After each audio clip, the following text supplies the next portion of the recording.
হচ্ছেন নেপাল গো আর একজন তপনশীল, দুজনকে ওয়ার্ডে ভর্তি করা হয়েছে, সার্জারি ওয়ার্ডে। আর একজন তো মারা গেছেন, গৌতম রায়। ওনাদের বাড়ি কোন জায়গায়? তিনজনের বাড়ি কাঞ্চন বাড়িতে। তো কিভাবে ওনারা অসুস্থ মানে জখম হলেন বা কিভাবে মারা গেলেন? নাকি রাবার বাগানে ছিলেন, মানে কাজ করছিল নাকি এমনি গিয়েছিল জানি না, মানে রাবার বাগানে নাকি বজ্রপাত হয়েছিল আর কি। তো তারা কি সরাসরি মানে কাঞ্চনবাড়ি থেকে এখানে মানে জেলা হাসপাতালে এসেছে না রেফার করা হয়েছে? রেফার করা হয়েছে। কোন হাসপাতাল থেকে? কাঞ্চনবাড়ি পেয়েছে। মৃতদেহ কোথায় আছে এখন? মৃতদেহ এখন মর্গে। আর পুলিশ খবর দেওয়া হয়েছে, মর্গে নিয়ে যাওয়া। আর দুজন যারা জখম হয়েছে তাদের অবস্থা কেমন? বেশি এত খারাপ না, ভালোই আছেন।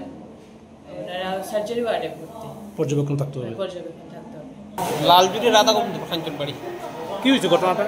ঘটনাটি হঠাৎ বৃষ্টি পড়ছে আর আমরা ওই শেডঘর আছে, শেডঘরের মধ্যে সবে বিশ্রাম করতাম দিয়া বৃষ্টি দেখিয়া।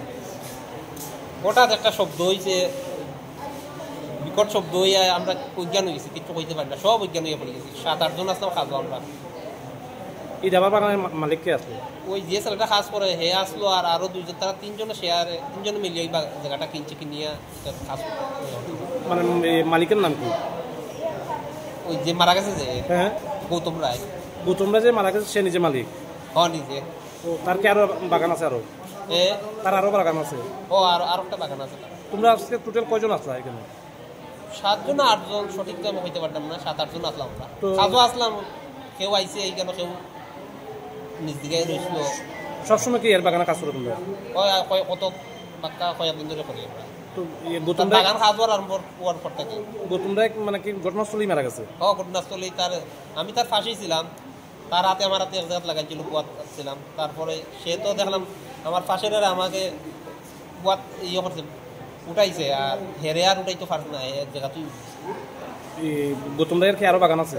আর একটা বাগান আছে। কেমন আত্ম ছেলেটা? ছেলে খুব ভালো ছেলে, এইরকম ছেলে পাওয়া খুব কষ্ট। আপদে বিপদে যে কোনো জনের বাড়িতে ওর লোকের বাদ বিবাদ নাই, গান কীর্তন সব কিছু অগ্রসর, যখন ছেলে পাওয়া।